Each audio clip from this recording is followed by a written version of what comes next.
So this is the history I call crazy. Did you know that the ancient Romans would actually use urine as mouthwash? But the craziest part is that the ammonia in urine actually would cause the teeth of people to be bleached, so it did work. Might as well. Alright, this is the history I call crazy part 2.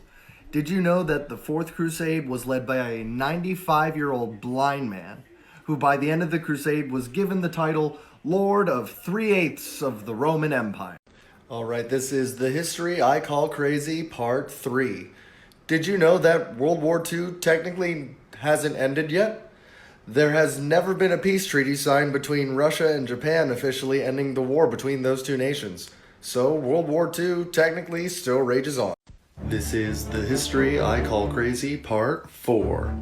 Did you know that during the Third Crusade, the King of Jerusalem was a 16-year-old kid with leprosy?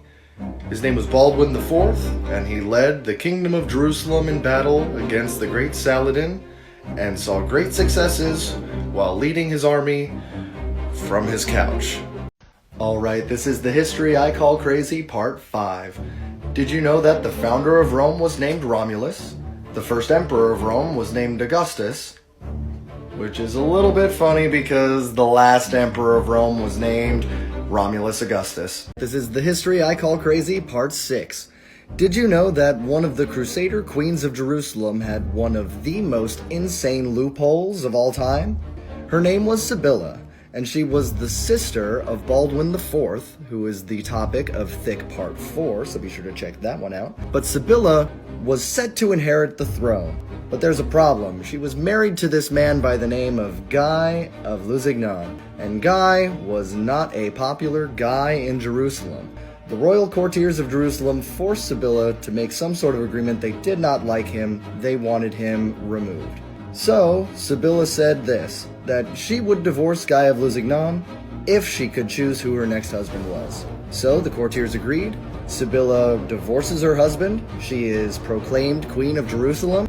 And when it's come time for her to decide who her next husband is, she decides to marry Guy of Lusignan. Alright, this is the history I call crazy, part 7.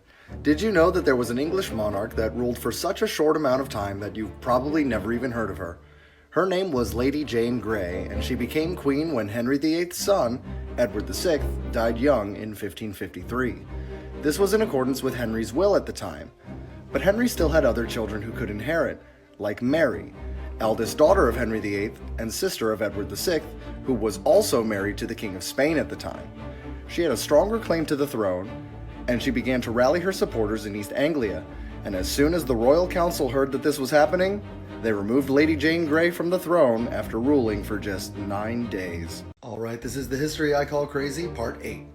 Did you know that the 8th President of the United States, Martin Van Buren, was the first president to be born as a United States citizen?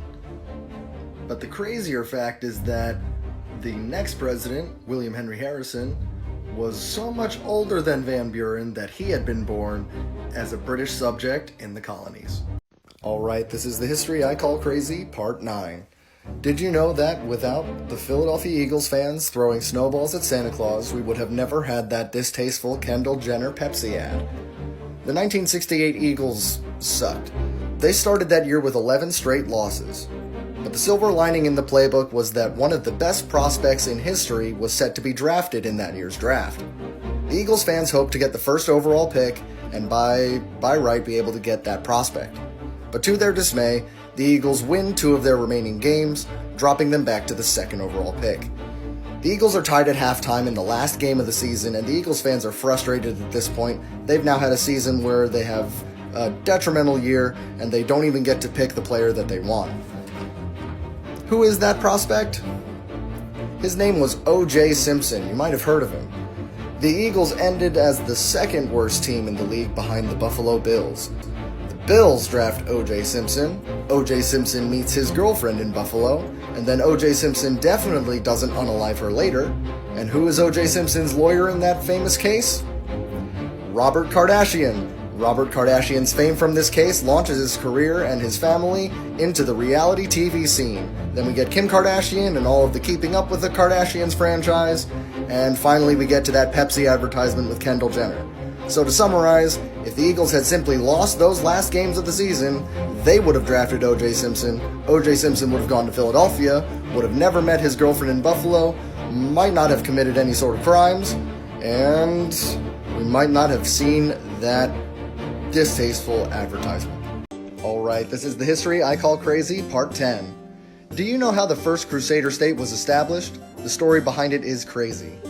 When the Crusaders approached the city of Edessa in 1097, they were largely welcomed as liberators. So much so that the leader of the city, named Thoros, adopted Baldwin of Bouillon, who was the leader of the Crusaders, as his own son, in a ritual where both men took off their shirts, gave each other a hug, and had one big shirt placed over both of them. With Baldwin established as his son, Thoros was so unpopular in the city that less than a month later, he was attacked by his own citizens, and that left Baldwin, his son-in-law, as Count of Edessa, the first Crusader state. Alright, this is the History I Call Crazy, Part 11. Pop quiz. Do you know when the first electric car was invented? Was it A, the 1970s, B, the 1980s, or C, the 1990s? That's right, it's D, the 1890s. It was invented by William Morrison in Des Moines, Iowa in 1890. The electric car is a lot older than you thought it was. Alright, this is the History I Call Crazy, Part 12. In Part 10, I told you how Baldwin of Bouillon went on to become the Count of Edessa. But did you know that he also would become King of Jerusalem, Baldwin the First? Alright, this is the History I Call Crazy, Part 13. Did you know that one of the queens of Jerusalem had a massive fall from grace? Her name was Queen Arda. She was queen with Baldwin the First, who should sound pretty familiar by this point if you've watched the other Thicks. She was queen from 1100 to 1105, and in that 5-year span, Baldwin had run out of money, and he decided to swap out this bride for a wealthier one. When Arda was divorced, she left the Holy City and wound up in Constantinople living out the rest of her days as a prostitute.